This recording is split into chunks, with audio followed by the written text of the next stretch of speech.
Click away for FPL today. Give us a subscribe. What's up guys, and welcome to FPL today. I'm the man in the know, JNO, and welcome to my team. It's not the preview, but it's kind of a review of Gameweek 8 and then looking forward to Gameweek 9, where we try and figure out what moves I'm going to make going into the Gameweek 9, hopefully, turnaround for my team. But before we get into that, do go and check out Fantasy Football Fix. Their link is in the description down below. They are where I get all of my stats from in the FPL game. Use artificial intelligence and Optastats to build your new squad for the new season. Analyse the highest owned players and most popular starting squad currently entered into the FPL. Upload your squad at fantasyfootballfix.com now to improve your FPL performance. Click the link below or head over to fantasyfootballfix.com to get started. My team managed to get 37 points in Game Week 8, putting me on 404 points in total. That sees us have an overall rank of 2.447 million. It is a slight green arrow. It's probably one of the smallest green arrows you'll ever see because I was on 2.4 million anyway. My game week rank was around the 3.2 million mark, so not the best game week. It's pretty average, but to be honest, a lot of low scores out there. So if you had a low score this game week, it probably wasn't a bad game week to have a low score in. As you can see, Lundstrom and Pope were two of my scorers. 7 points for Pope with a clean sheet, and Lundstrom also getting a clean sheet. So I was quite happy with that. I somehow managed to bring in McGinn, who didn't score in a game where Aston Villa went absolutely nuts, which was really surprising. Really disappointing watching those Aston Villa goals alerts come in on my phone and McGinn not be involved in any of them.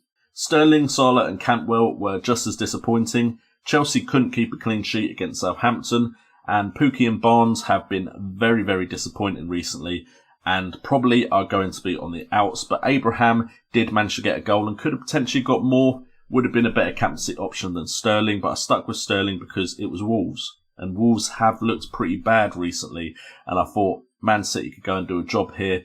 It's about time Sterling got a haul, and he hasn't. So, before I say what I'm going to go and do going into Game Week 9, we will have a look at the subs as well. As you can see, I brought in Engels last game week, and he managed to get a clean sheet. Even though Aston Villa conceded, it looks like he must have been substituted off. So he would have got me 6 points, would have been better than a lot of my players. Rico's still playing, which is good. Bruyne on the bench because he, of course, has that injury. So, very worrying there at the state of my side, which does mean that I have, as you can see, we are live currently, and you can see all the questions and comments in the chat as I will talk about my wildcard team. So, we have Pope still in goal because, to be fair, Pope has been a player that has picked up points. It's not as regularly as I was like, but Burnley look like they have some decent fixtures where they could potentially be defensively solid and get me some more points. Rico is currently still there because he's just cheap. It allows me to spend money elsewhere.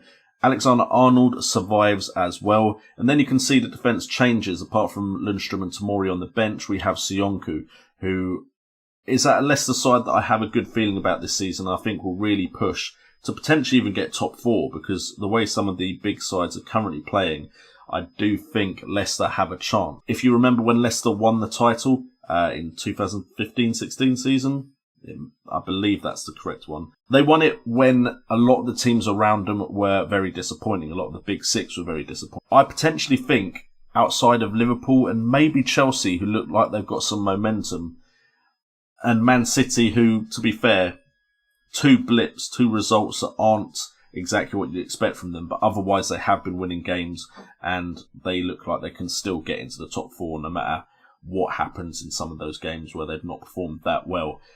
Potentially that 4th spot is up for grabs, and Leicester City do seem to be in a position where the players believe in the football they're being asked to play and they're getting some results. So Sionku comes in hopefully to get some clean sheets off of the back of that. As you can also see at the moment, and this is subject to change of course, we have a midfield consisting of Hudson-Odoi. That could be Mason Mount. I really like Hudson-Odoi. Maddison, again, because of my faith in that Leicester City side managing to do something. I do have Vardy though, so Maddison could come out. and go to someone like Mount if I wanted to triple up on Chelsea with their fixtures. Mane is the replacement for Mohamed Salah. I'm sorry, I'm now in the boat where I think at worst Mane will match Salah season long.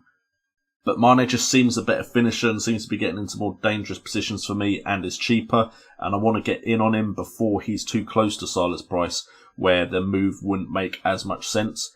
De Bruyne stays in. Hopefully he is fit for Gameweek 9. I just think Kevin De Bruyne is a class above. He's a great player. Man City look better when he is playing. And now with the way I'm forming my midfield, if De Bruyne doesn't play, I still have 4 good midfielders to go into that side, as well as 3 decent strikers. So De Bruyne is the one there. David Silva currently in there, because I would still worry to not have 2 Man City players, because they can still go absolutely nuts in any game. So David Silva's there currently. It could be Bernardo Silva. If I save some money in some places, it could potentially go to someone like Mahrez. But I think for me, Kevin De Bruyne is the one to have. Don't really think I could stretch to Aguero right now. If I could, I would. Kind of gone off the boil on Sterling a bit, which could of course mean that some big hauls are around the corner. But Man City's fixtures do look like they start to get tougher compared to the likes of Chelsea's coming up. And then up front, Abraham, I think right now he looks like he could do a great job at Chelsea. Vardy is the main man and one of those talisman players that will generally be involved in the goals for his side, in a side that I think could do well.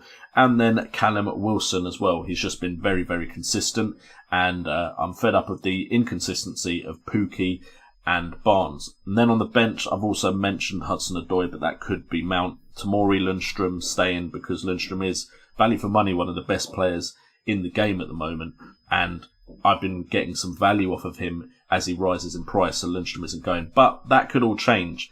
There are various other players I am interested in. Aubameyang is one that I would really like to have in my side.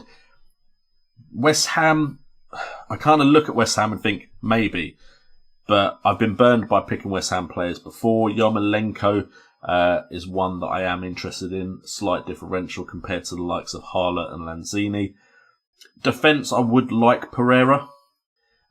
Potentially that could be something I could stretch towards. Then I'd still have 2 premium price defenders. But other than that, I'd feel better about that side than the side I just talked about. Not having Salah, not having Sterling, not having Aguero worries me a bit, but I'm more confident in Mane than I used to be. And Kevin De Bruyne just is Kevin De Bruyne. I feel confident he is a good player to own.